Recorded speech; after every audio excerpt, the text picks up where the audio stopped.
কীর্তন কেন শুনতে হয় সেটা খুব দরকারি বিষয় মানব জন্মের জন্য, সনাতন ধর্মের মানুষদের জন্য, হিন্দু ধর্মের মানুষদের জন্য। কারণটা জানতে হবে, না হলে কিন্তু রুচি হবে না। দেখবেন ছোটরা করলা খেতে চায় না, কেন? তেতো বলে। বড়রা খেতে চায়, কিনে খায়, কেন? গুণ বুঝে। এই জন্য যতক্ষণ না কোনো জিনিসের আপনি গুণ বুঝবেন, মাহাত্ম্য বুঝবেন, মহিমা বুঝবেন, ততক্ষণ কিন্তু সেই জিনিসের প্রতি রুচি হবে না। রুচিটা কেন হওয়া দরকার বাবা? বেশিরভাগ মানুষের হয় না কেন? তার কারণ আছে। কারণটা হচ্ছে আমাদের সম্যক ধারণা বা সম্পূর্ণ জ্ঞান না থাকার ফল, অজ্ঞানতা। অজ্ঞানতার জন্য আমরা দূরে আছি। এই জন্য গুরুদেবের প্রণামে আছে, দেখবেন, অজ্ঞানং তিমিরান্ধস্য জ্ঞানাঞ্জন শলাকায়া। আমরা মানে বুঝি না, প্রণাম করি সংস্কৃততে, মানেগুলো জানা দরকার। অজ্ঞানং তিমিরান্ধস্য, তিমির মানে আধার। অন্ধকারে যেমন কিছু দেখা যায় না, আপনারই বাড়ি, আপনারই রাখা জিনিস আপনি খুঁজে পাবেন না অন্ধকারে। একই ঘটনা, আপনি সবই এই দেহতে মাথায় দিয়েছে ভগবান, কিন্তু যতক্ষণ না এখানকার বাতিটা না জ্বালানো হবে জ্ঞানের, ততক্ষণ কিন্তু খুঁজে পাওয়া যাবে না এই অন্ধকার আছে বলে।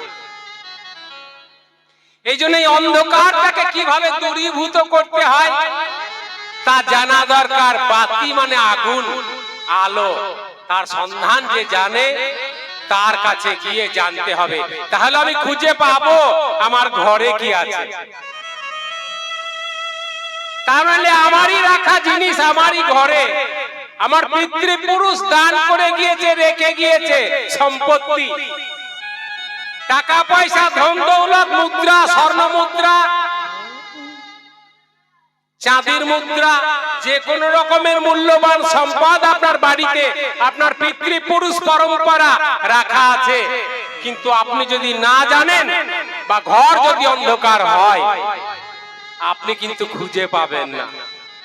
খুঁজে পাবেন যদি আলোর সংযোগ হয়, যদি জানলা দরজা খোলা থাকে, গুপ্ত ধনের দরজার খোঁজ যদি জানেন, তাহলে কিন্তু খুঁজে পাবেন। তা না হলে গোপন দরজা, গুপ্ত ধন কিন্তু গুপ্তই থেকে যাবে। তাই সুপ্ত এই মানব দেহে গুপ্ত যে ধন পরম্পরা অনুসারে যা লাভ করেছি, আমার পিতা, তার পিতা, তার পিতা, গয়া গেলে সাত পুরুষের পিণ্ডি দেয় কেন? আমরা ঋণী। অত পুরুষের কাছে ঋণ শোধ করতে পারবো না, কিন্তু মোটামুটি সাত পুরুষের কথা আমার জানা দরকার। তাদের কাছে আমি মোটামুটি ভাবে ঋণী। আমার পিতা তার কাছ থেকে জ্ঞান পেয়েছেন, ধন পেয়েছেন, তার পিতা তার পিতার কাছ থেকে জ্ঞান পেয়েছেন, ধন পেয়েছেন।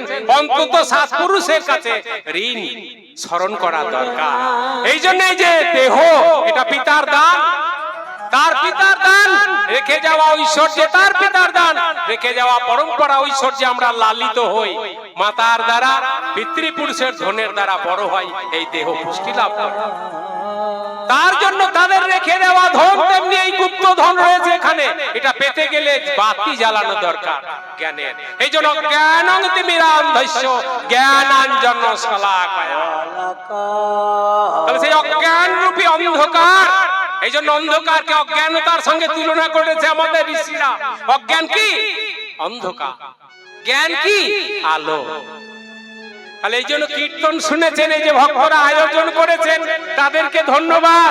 যারা এসবের অনুষ্ঠান করেন, আয়োজন করেন, প্রভুর করুণা তাদের প্রতি বর্ষিত হয়। কেন না তিনি গীতায় বলেছেন, যারা যারা আমার বাণী প্রচার করবে, যারা যারা আমার জ্ঞান প্রচার করবে, প্রচারের আয়োজন করবে, তারা আমার কৃপার পাত্র।